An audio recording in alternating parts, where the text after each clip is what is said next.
You can't work in radio in Louisville, Kentucky, and not have interviewed Muhammad Ali. In 1975, I had that pleasure for a feature on my radio show. The recording for this special started early in the morning in the West End as Muhammad spoke through a bullhorn to a large crowd gathered around. One of the most important things you can have is an audio field recording device. Today you can get great quality for under $100. Back then I had to spend $700 for a Nakamichi Pro cassette recorder. Here is Muhammad Ali at his best. The one and only Muhammad Ali. I'm fast. I am fast. I test my speed last night at the Executive Inn Hotel. You know how I test my speed every night? I cut the light off in my bedroom. I cut the light off. I hit the switch. I'm in the bed before the room's dark. That's fast, ain't it, man? That's right. I'm bad. I'm bad for this fight. I'm getting ready for Joe Frazier again. That jump, ugly sucker talking about, still think he can whoop me. I done swell his head up right. And this fool still think he can whoop me. You can't whoop no brother from Louisville if he's bad. There's some bad cats in Louisville. They'll never get a break. A lot of champions. A lot of great people in Louisville, man. Louisville's got ball players, basketball players, mayors, governors, lawyers. Pretty, ooh, the sisters is fine. Muhammad, now you're involved with this boxing school in Louisville, and could you tell me how that came about, how the boxing school came about? Miss Ella Brown contacted me, Mayor Harvey Sloan, and told me they'd like to set it up and start it, and I just said okay, and we're working on their idea, and I think it's a good one. We can train children and take some off the street and start programs, try to get the Tomorrow's Champions program back on television, the thing that got me started, and we might inspire more of them to come on and help keep Louisville on the map as far as world boxing is concerned. Do you think, as a child, that you had a rough time when you broke into boxing, or would you like to perhaps maybe ease that trail for other kids coming up now? No, my time wasn't rough. It's rough if you don't like it. Even if it's rough, you welcome it. If you like. And I like boxing. And I liked it and still do it. And if a kid likes it, it's not really rough.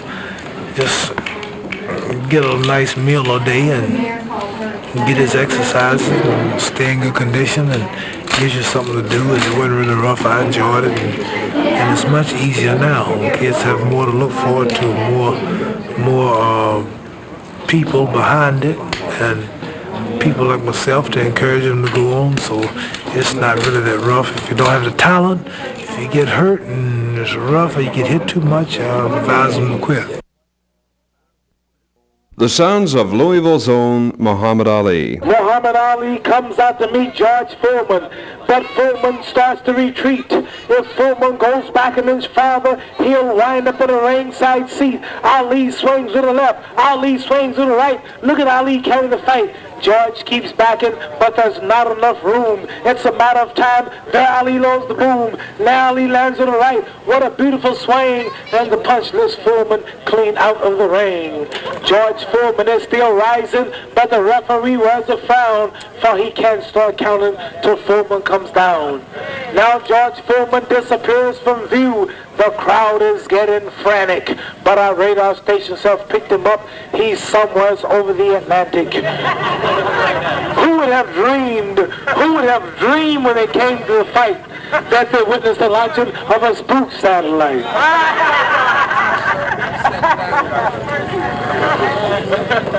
It's a good feeling being from Louisville, Kentucky, and the baddest man in the world. I know y'all must feel good when y'all walk around the street. Y'all can say the baddest brother in the world that lives in Louisville. What's it like being a living legend to kids today?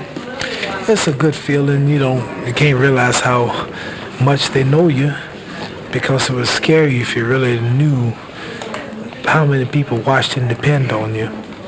So I try not to think about the people as a whole, because the numbers are too great. But it's good being popular, but all you want to do is do something that can help other ones, where we realize that we're not going to be here forever, and I want to leave an image or leave something to help other ones, and just don't be greedy with the finance, with the fame, and just go off to yourself. And then when you have to, as they say, you have to come down the same ladder you went up. And you don't want to come down with a bad image. Knowing I'm coming down one day, I'm doing all I can now, cashing in on investing in youth in every way so that when I retire, I can still hang on the corners and talk to them, and they can say, he was with us when he was on top. He didn't leave us.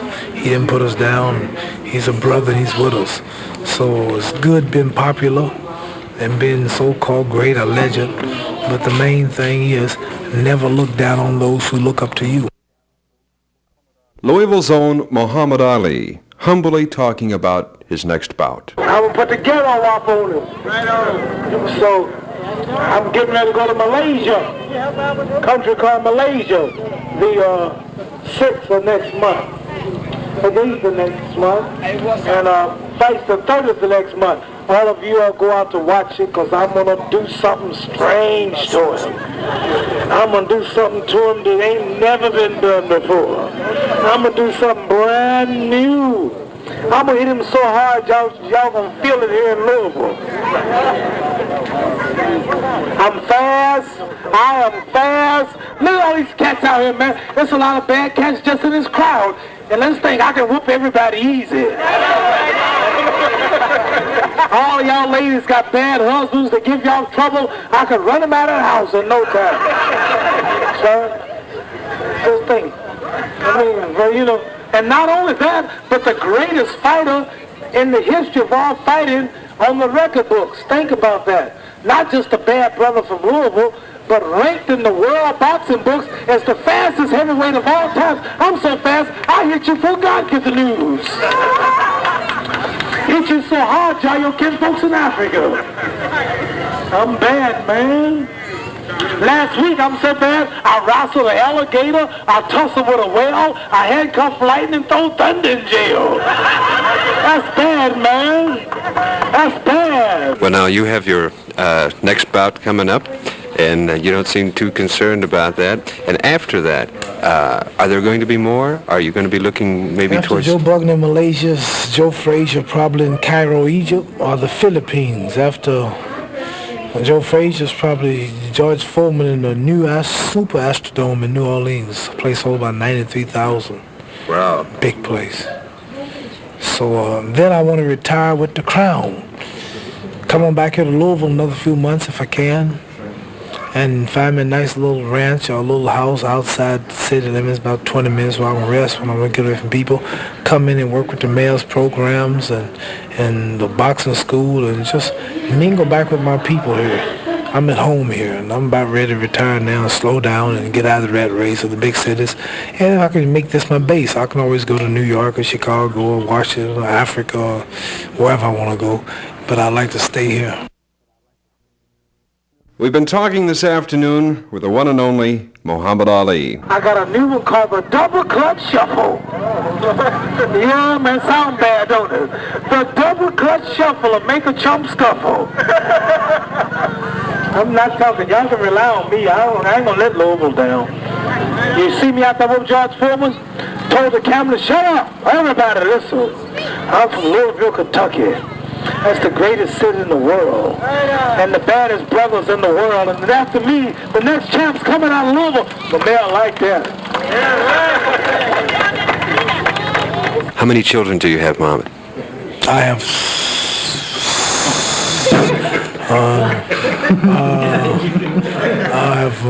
You funny.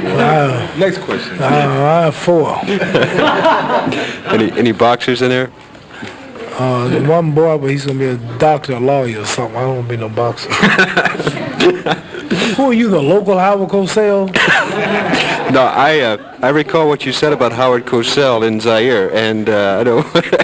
What provoked that? I don't know what you mean. I can't really say so much about him. I don't know. About the Mau Mau in Zaire, and we're going to come after him if he came to Zaire. Yeah, he didn't come either. Just had some fellows... He didn't show up, that's for sure. Went and found the gravy go pot and had it boiling with hot water. Right. Just gonna have him throw it in it. But he was smart. He didn't come. He's not gonna come to Africa talking about Muhammad. You're not the same man you were 15 years ago. gonna cook him. COSELL isn't either. Mohammed, thank you very much. Boy, listen. Tell you something, man. If you dreamed you hit me, you better wake up and apologize. I'm bad, man. Last week I'm so bad, I wrestled an alligator, I tussled with a whale, I handcuffed lightning, throw thunder in jail. That's bad, man. That's bad. You know what I did yesterday, man? You know what I did my training camp yesterday? I murdered a rock, injured a stone, hospitalized a brick. Man, I'm so mean I make medicine sick.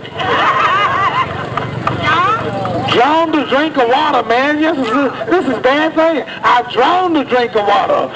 Kill a dead tree. Don't mess with Muhammad Ali. Something else, man. Hit you so fast, you don't see him, you just hear him.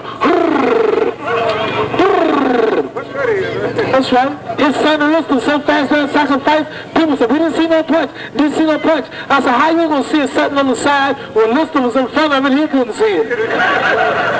They paid him $1 million to look for punches. He couldn't see it. How you going to see it? You paid $10 for a seat. As bad as he was, he didn't see it.